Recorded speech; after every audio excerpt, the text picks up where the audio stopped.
Yang terhormat Pak Dadang selaku tuan rumah, para binispuh, seluruh hadirin, Assalamualaikum warahmatullahi wabarakatuh. Pada sore hari ini terima kasih saya diundang di komunitas atau masyarakat yang beragam dari mana-mana, ya, dari berbagai latar belakang, ya, untuk berkumpul di sini. Saya tidak tahu acaranya apa, tetapi saya diminta untuk hadir di sini untuk menyampaikan pokok-pokok pikiran bagaimana pembangunan Gunung Kidul ke depan. Tentu ini sifatnya general atau umum, ya. Saya tidak membawa visi misi, tapi saya hanya pokok-pokok pikiran saja. Bagaimana Gunung Kidul ini kita kembangkan ke depan. Tentu saya sebagai orang Gunung Kidul yang dilahirkan Gunung Kidul, ya, ikut memikirkan bagaimana Gunung Kidul ke depan, dan tentu, ya, apa yang sudah saya lakukan selama ini juga dalam rangka memberi kontribusi untuk pembangunan di Gunung Kidul. Bapak Ibu yang kami hormati, kawan-kawan wartawan, menurut pikiran saya, Gunung Kidul ke depan, ya, kita harus bertransformasi, ya, harus berubah. Ya. Perubahan yang seperti apa? Perubahan menuju ke kemajuan. Pertanyaannya, apakah sekarang belum maju? Sudah maju. Ya, kita buat lebih maju lagi. Ya, terutama, ya, perkembangan itu mendasari pada perkembangan teknologi. Sekarang ini kita yang ada di sini tidak ada satupun yang tidak punya HP, iya kan? Ya. Kalau perlu HP-nya 2, 3, atau 4. Ya. Kalau Bapak Ibu ketinggalan HP di rumah, sudah kadang-kadang bingung. Lebih baik ibunya yang ketinggalan, karena ibunya bisa nyusul. Ya. Artinya apa? Kita dengan teknologi itu menyatu. Ya. HP kalau dulu hanya untuk SMS, hanya untuk telepon, maka sekarang berubah. Putra Bapak Ibu, ya, cucu Bapak Ibu sekarang belajar dari rumah. Menggunakan apa? Tidak lepas dari HP. Termasuk cucu saya, 3,5 tahun. Kalau pagi, ya, mengambil kursus tertentu, ya, juga online menggunakan HP atau menggunakan laptop. Jadi demikian teknologi berkembang sangat pesat. Nah, Bapak dan Ibu, yang saya katakan transformasi tadi, perubahan tadi harus membawa ke kesejahteraan. Jadi kemajuan itu indikator utamanya adalah tercapainya kesejahteraan masyarakat. Nah, kesejahteraan masyarakat itu dilihat dari dua sisi, ya. Sisi yang pertama adalah kebutuhan dasar, makan, minum, sandang, papan, pangan, ya. Kemudian saya tambah dengan kepentingan pendidikan, saya tambah dengan kepentingan kesehatan. Jadi tentu 5 tahun ke depan atau 10 tahun ke depan, kita tidak ingin masyarakat Gunung Kidul yang tidak bisa tidur dengan nyenyak karena rumahnya tidak memenuhi syarat, ya. Tidak ingin ada yang kelaparan atau kurang makan, ya. Tidak ingin ada masyarakat yang kesulitan menyekolahkan anak-anaknya, mau berobat sulit. Nah, sekarang sudah tercapai, tapi bagaimana kita tingkatkan? Saya sering ke wilayah tertentu, masih kita jumpai, ya, terutama adalah masyarakat kurang mampu. Sehingga bagaimana masyarakat kurang mampu itu bisa ditingkatkan. Sehingga kemajuan itu harus menyentuh ke kesejahteraan rakyat. Nah, kesejahteraan yang lain adalah yang sifatnya tidak langsung, seperti fasilitas, ya, yang membuat kita lebih mudah untuk hidup, misalnya jalan, ya. Ketika jalan ini banyak benjolan, ya, maka ada sesuatu yang kurang, ya. Kita tidak bisa berjalan secara cepat, tapi dengan jalan halus, maka ada kepuasan di kita, ya. Ada kesejahteraan secara tidak langsung, ya, bahwa kita ada berbagai kemudahan. Demikian juga air.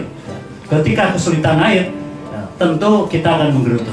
Nah, begitu air mudah, maka kita akan terpuaskan. Nah, inilah kesejahteraan tidak langsung yang sifatnya fasilitas. Ada juga kesejahteraan yang tidak langsung yang sifatnya layanan, seperti birokrasi.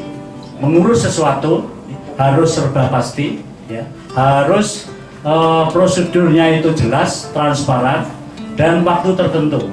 Jangan sampai sebuah layanan atau satu layanan itu karena merasa kesulitan kemudian terhenti, sehingga apapun ya, layanan birokrasi pemerintah atau organisasi ini harus dipercepat ya, sehingga akan memudahkan berbagai urusannya. Demikian juga regulasi yang sifatnya perizinan itu juga harus bagaimana secara transparan, ya, secara akuntabel, ya, tanggung jawab itu bisa dilaksanakan dengan baik.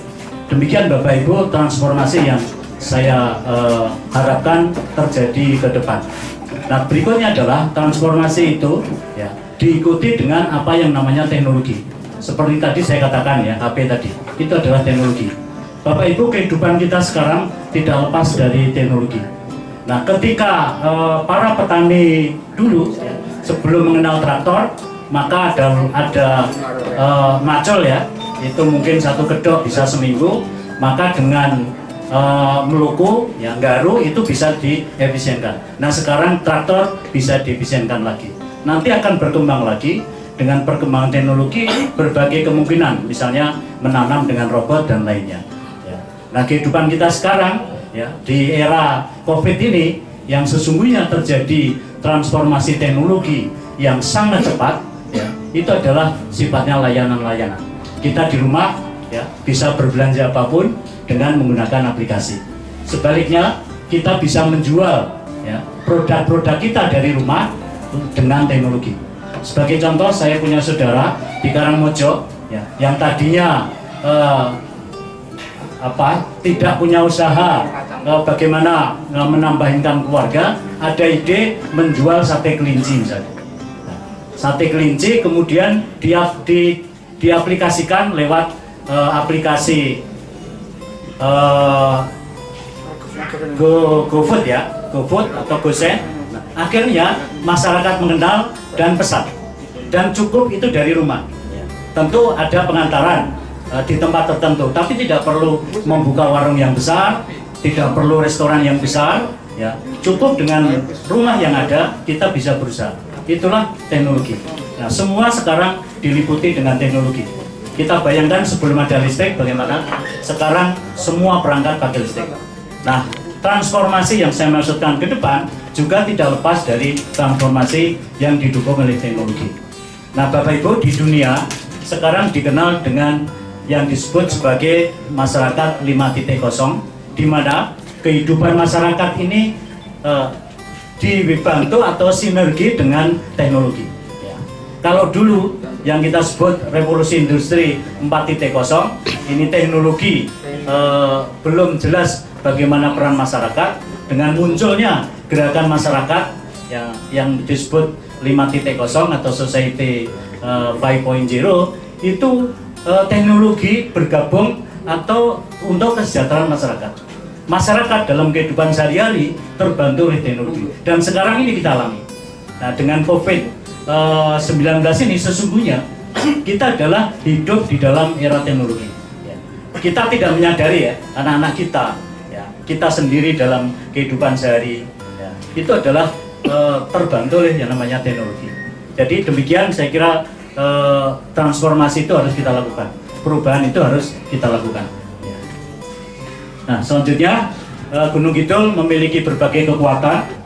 Kita berada di garis pantai Samudra Hindia, karena itu Ngarso dalam visi pembangunan Daerah Istimewa Yogyakarta ya, membawa misi konteks Samudra Hindia, dan inilah saya kira Gunung Kidul ke depan harus berkembang. Kulon Progo, Bantul dan Gunung Kidul ini menjadi satu kesatuan kawasan ekonomi ya, di bawah konteks Samudra Hindia, yang nanti akan berkembang satu kawasan ekonomi antara Kulon Progo, Bantul dan Gunung Kidul, dan nanti ke timur. Nah, hadirnya JLS ini akan mempercepat pertumbuhan ekonomi di selatan ya, karena berbagai kemudahan jalur transportasi akan dibuka dan akan link dengan Kulon Progo sebagai bandara internasional. Sehingga ke depan tentu di radius JLS ini akan tumbuh industri-industri baru.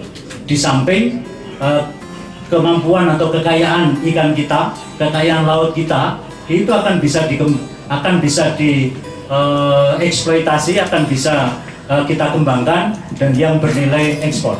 Mungkin akan ada pengolahan-pengolahan, jadi kita tidak mengekspor dalam bentuk bahan mentah. Demikian juga berbagai industri. Sekarang ini Bapak Ibu kalau kita lihat kayu-kayu kita yang melimpah di Gunung Kidul, keluar Gunung Kidul dengan bahan mentah. Andaikan kita bisa mendirikan industri paling tidak bahan setengah jadi lah paling tidak, itu sudah menyerap tenaga kerja yang luar biasa. Batu-batu juga begitu, batu-batu gelondongan lari keluar daerah. Andaikan keluar daerah itu sudah dalam bentuk setengah jadi, ya, itu akan menyerap berapa tenaga kerja, apalagi kalau jadi. Ya. Nah, bagaimana supaya jadi? Tentu SDM, ya. Tentu SDM. Nah, semua tadi untuk transformasi tadi dibutuhkan namanya sumber daya manusia yang handal. Nah, SDM tentu peran utama adalah pendidikan. Peran utama pendidikan. Jadi pendidikan yang maaf ya, dari sisi kualitas kita masih di ponter di DIY, ini harus kita angkat ya supaya melahirkan SDM yang siap untuk mengolah sumber daya alam di Gunung Kidul. Jadi batu saja, kayu saja itu sudah sumber daya alam yang luar biasa. Apalagi lahan-lahan Gunung Kidul yang masih kosong, ya ini adalah lahan-lahan untuk mengembangkan Gunung Kidul ke depan. Misalnya dengan peternakan. Ya, peternakan bisa lewat skala besar, skala industri, dan peternakan dalam skala home industry, skala keluarga. Kita buat kelompok, ya. Kemudian kepemilikan tetap individu, tapi kita buat kelompok. Nah, disitulah akan terjadi efisiensi. Jadi misalnya kotoran bisa disatukan, kemudian kencing-kencing lembu atau kambing itu juga bisa disatukan, bisa menjadi pupuk yang luar biasa. Yang kalau kita beli itu tinggi harganya. Ya. Demikian juga terjadi kerjasama gotong royong atau bahasa menterengnya sharing ya antar keluarga di dalam peternakan itu. Ini kalau kita atau Gunung Kidul ini kita jadikan gudang ternak, saya kira tidak akan ada jeleknya untuk pengembangan itu karena lahannya masih sangat tinggi. Hanya persoalannya adalah pada makanan. Ketika musim kemarau, kambing makan kambing, lembu makan lembu. Nah, bagaimana mengatasi? Tentu makanan.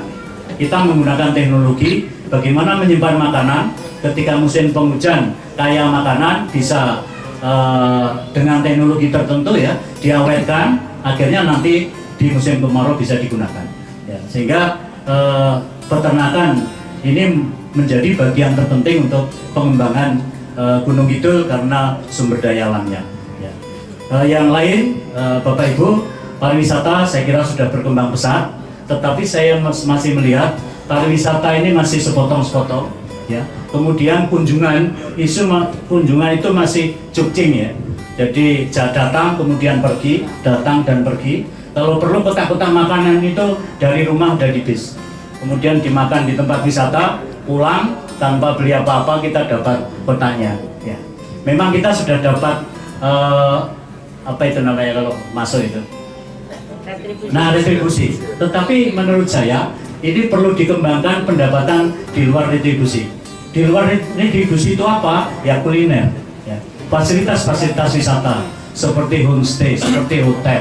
Ya. Kemudian layanan-layanan jasa pariwisata. Ini yang akan menambah pendapatan di Gunung Kidul kalau ya, kesiapan sumber daya manusia itu bisa mengelola pengembangan wisata itu. Ya. Berikutnya adalah tentang ekonomi kreatif.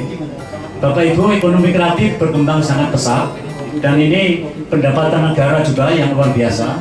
Kalau kita bisa mendorong ya bertumbuhnya ekonomi kreatif, maka pendapatan masyarakat akan bertambah, pendapatan daerah yang dari pajak atau dari reklame, dari marketing itu akan bertambah juga. Karena itu ekonomi kreatif perlu kita kembangkan ya. Terutama berbasis teknologi. Umumnya ekonomi kreatif itu berbasis teknologi. Ya. Selanjutnya saya kira di bidang birokrasi bagaimana pemerintahan desa itu bisa kita perkuat. Desa-desa sudah mendapatkan dana desa, ya, menyusun RAPB-nya sendiri. Karena itu pemerintahan desa itu harus kita perkuat. Kalau kita melihat struktur pemerintahan, sesungguhnya pemerintah desa itu adalah seperti negara, tapi negara kecil. Kadesnya itu sebagai presiden, sementara pamong-pamongnya itu menteri-menterinya. Kalau kita lihat begitu. Kenapa? Karena di desa itu ya Hipolexos Budhankam itu ada di satu desa. Karena itu pemerintahan desa harus diperkuat, ya, harus diperkuat. Nah, nanti tentu perlu pengembangan SDM. Jadi mungkin akan ada di pemerintahan beasiswa ya untuk menyekolahkan pamong desa atau kursus-kursus pendek ya untuk keperluan peningkatan SDM pemerintah desa. Saya percaya kalau pemerintah desa ini kuat, ini akan bisa mengelola ya desa baik di bidang ekonomi, di bidang ketertiban maupun bidang-bidang kesejahteraan masyarakat. Ya. Nah, selanjutnya saya kira pada pengembangan di bidang lain ya memerlukan perhatian SDM tadi ya untuk mengolah sumber daya yang ada di Gunung Kidul. Yang belum saya sebut adalah pertanian. Pertanian sudah berjalan, kita akan menggarap ke depan mestinya itu dari sisi teknologi. Jadi bagaimana teknologi pertanian itu bisa kita kembangkan sehingga apa yang ada sekarang bisa kita tingkatkan lebih lanjut. Ya.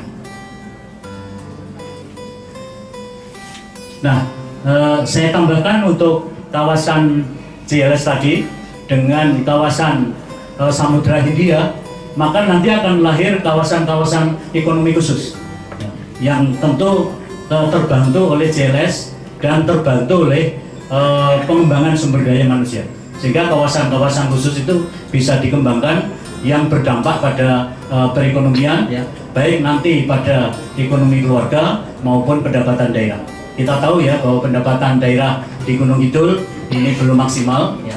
Jadi mungkin banyak habis untuk rutin, sehingga pembangunan harus ada alternatif lain, tidak menggunakan APBD tapi berbagai kerjasama baik nasional maupun internasional ya, sehingga fasilitas yang sifatnya pengembangan kesejahteraan dan ekonomi ini bisa terbangun dengan baik. Nah, kami punya pengalaman mengembangkan usaha-usaha baru dengan teori yang disebut sebagai inkubator bisnis. Ini saya kira ada baiknya kalau bisa diterapkan di Kabupaten Gunung Kidul. Apa itu inkubator bisnis? Inkubator bisnis dari kata inkubator, inkubasi pertumbuhan. Jadi satu konsep usaha, kalau Pak Presiden pidato itu startup baru. Nah, startup itu ditumbuhkan lewat inkubator bisnis. Nah, namanya sebuah pertumbuhan terintegrasi dari persiapan untuk membuka satu usaha. Misalnya sesuai dengan kekayaan desa itu apa yang potensial kita kembangkan, kita garap organisasinya, kita garap keuangannya, kita garap SDM-nya, lalu digarap keuangannya. Nah, kalau sudah siap ya untuk memulai usaha atau startup, maka kemudian kita buka. Sehingga startup baru nanti harus diulah dulu. Kalau model lama kan modelnya pelatihan selesai ditinggal, pelatihan selesai ditinggal. Nah, konsep inkubator itu terus menerus. Jadi mulai ditumbuhkan, lalu dimulai startup sampai nanti bergerak sampai melaksanakan itu terpantau dengan baik. Nah, kami punya pengalaman di Ngelipar, itu ada UMKM pupuk menghasilkan 7 macam pupuk. Ada pupuk untuk anggrek, lalu pupuk untuk bunga tertentu, untuk tanaman tertentu, ya, yang kita kembangkan dari teori inkubator tadi. Ya. Beberapa usaha, saya kira kita bisa menggunakan metode ini. Ya. Sehingga model-model pelatihan yang selesai sudah itu harus ditinggalkan. Kita harus terintegrasi bagaimana penyiapan sampai nanti pembukaan. Dan insya Allah kalau ini bisa dikembangkan, sesungguhnya akan bisa mengurangi adik-adik pemuda yang harus ke kota untuk mencari pekerjaan. Karena apa? Karena di tempat kita yang kaya sumber daya alam itu bisa dikembangkan unit-unit atau usaha-usaha baru ya untuk membuka lapangan pekerjaan. Ya. Nah, untuk kepemudaan, saya kira selain kewirausahaan tadi, kita perlu juga kembangkan fasilitas-fasilitas olahraga dan seni. Banyak atlet di Gunung Kidul yang akhirnya lari ke kabupaten lain. Karena apa? Karena fasilitas terbatas, kemudian organisasinya juga tidak maksimal, akhirnya atlet itu merasa tidak dipunyai di Gunung Kidul. Ya, karena itu lalu lari ke kabupaten lain. Nah, ini adik-adik pemuda ini mesti kita beri jalan ya, mesti dibangun spot-spot center atau pusat-pusat olahraga dan organisasinya secara baik bisa melakukan pembinaan. Demikian juga kesenian. Jadi di Gunung Kidul ini kalau seni ini gudangnya, di semua seni ada di Gunung Kidul. Ya, saya berharap juga kalau berbagai acara di Gunung Kidul itu memberdayakan kesenian yang ada di Gunung Kidul. Kadang-kadang saya juga prihatin kenapa di Gunung Kidul ini banyak seniman, ya, banyak seni, tetapi harus mendatangkan dari luar daerah. Akhirnya kita jadi penonton. Itu bukan pemberdayaan. Ya. Sehingga kita mesti menggunakan teori pemberdayaan. Sehingga apa yang ada di Gunung Kidul ini yang harus kita kembangkan. Ya. Termasuk kemandirian, Bapak dan Ibu. Jadi coba Bapak Ibu kalau ke Baron atau ke pantai-pantai selatan, ya mampir di warung. Itu tidak semua makanan produk Gunung Kidul. Beberapa kulaan. Saya pernah di MGC di satu warung, ya, saya beli peyek. Ya, saya tanya peyeknya dari mana? Peyeknya kulaan dari Bantul. Saya beli degannya kulaan dari Purworejo. Nah, pertanyaannya, nopo ibu-ibu Gunung Kidul mboten saged damel peyek? Apa tidak ada tanaman kelapa yang bisa kita petik, kita bawa ke pantai misalnya. Nah, kemandirian ini kalau kita kita kembangkan, ya. Jadi ini ketahanan keluarga tentu akan terutama dari sisi ekonomi, ya itu akan tertopang. Ya. Karena itu kemandirian ini bagian dari mestinya yang bisa dibangun ke depan. Ya. Kemudian karena saya di perguruan tinggi ya, maka ada baiknya, ini konsep saya adalah kampus desa. Kampus desa itu adalah kita mengumpulkan berbagai perguruan tinggi di Gunung Kidul dan di DIY, kalau perlu ya nasional, yang tertarik Gunung Kidul. Ada yang namanya pengabdian pada masyarakat, lembaga pengabdian pada masyarakat. Nah, kalau Pemda kita, ya Gunung Kidul, bisa menarik LPPN dari berbagai perguruan tinggi, itu kekuatan yang dasar. Ya, misalnya, UNY banyak pendidikan, maka menangani pendidikan. UGM, ada pertanian, ada peternakan, ada ilmu-ilmu lain, kita tarik sebagian masuk di Gunung Kidul. Ini kekuatan yang dasar. Ya, sehingga konsep kampus desa ini bisa kita kembangkan. Karena apa? Karena pemberdayaan desa, pemberdayaan wilayah ini berbasis teknologi yang dikembangkan oleh universitas. Ini saya kira ide baru untuk mengembangkan desa. Ya. Kemudian bagaimana membangun desa, ya, dengan penguatan institusi desa. Tadi sudah saya katakan penguatan Pemda ya. Nah, pariwisata yang tumbuh dari masyarakat, ada Pokdarwis, ya. Ini saya kira tinggal bagaimana memodernisasi. Jadi bagaimana organisasinya diperbaiki, sistem keuangan diperbaiki, tapi kita bisa memberdayakan apa yang sudah digali atau dikembangkan oleh Pokdarwis itu. Demikian juga pada pengembangan peta yang tadi saya sampaikan, ya. Seperti di Bali misalnya, tidak pernah di Bali itu kita mengunjungi sehari, paling tidak 3-4 hari. Nah, kalau wisata Gunung Kidul bisa kita paketkan sesuai dengan karakteristik wisata, saya kira akan bagus. Ada wisata pantai, ada wisata gua, ada wisata seni, sehingga orang ke Gunung Kidul bisa 2-3 hari. Nah, kalau 2-3 hari, kulinernya berkembang, homestay berkembang, hotel berkembang, jasa-jasa wisata berkembang. Ya, saya kira secara umum begitu, Bapak dan Ibu. Jadi saya ambil kesimpulan bahwa yang harus dikembangkan ke depan adalah, ya, kita harus mengubah cara berpikir kita ke arah kemajuan yang dilandasi atau dibantu oleh teknologi. Untuk melaksanakan itu semua perlu SDM yang baik dari pendidikan, ya. Kemudian pengembangan usaha baru dengan inkubator bisnis tadi. Lalu fasilitas-fasilitas kesejahteraan yang 2 bidang tadi, ya, ini harus menjadi perhatian utama kita. Lalu wisata, bagaimana kita kembangkan lebih lanjut. Lalu daerah selatan, ya, di bawah konteks Samudra Hindia ini menjadi konteks pengembangan ekonomi ke depan, akan terbangun kawasan ekonomi baru. Saya kira demikian yang bisa saya sampaikan. Nanti kalau ada usulan atau karena ini sifatnya diskusi, sifatnya pokok-pokok pikiran, tentu ini diskusi kita. Sehingga kalau ada kesimpulan atau arah, inilah yang harus kita bangun Gunung Kidul ya, oleh pimpinan siapapun ke depan. Karena ini adalah pokok-pokok pikiran saya ya, selaku orang Gunung Kidul yang ikut bertanggung jawab bagaimana mengembangkan Gunung Kidul. Demikian, terima kasih. Kalau ada hal yang kurang, saya mohon maaf. Saya kembalikan pada moderator. Wassalamualaikum warahmatullahi wabarakatuh.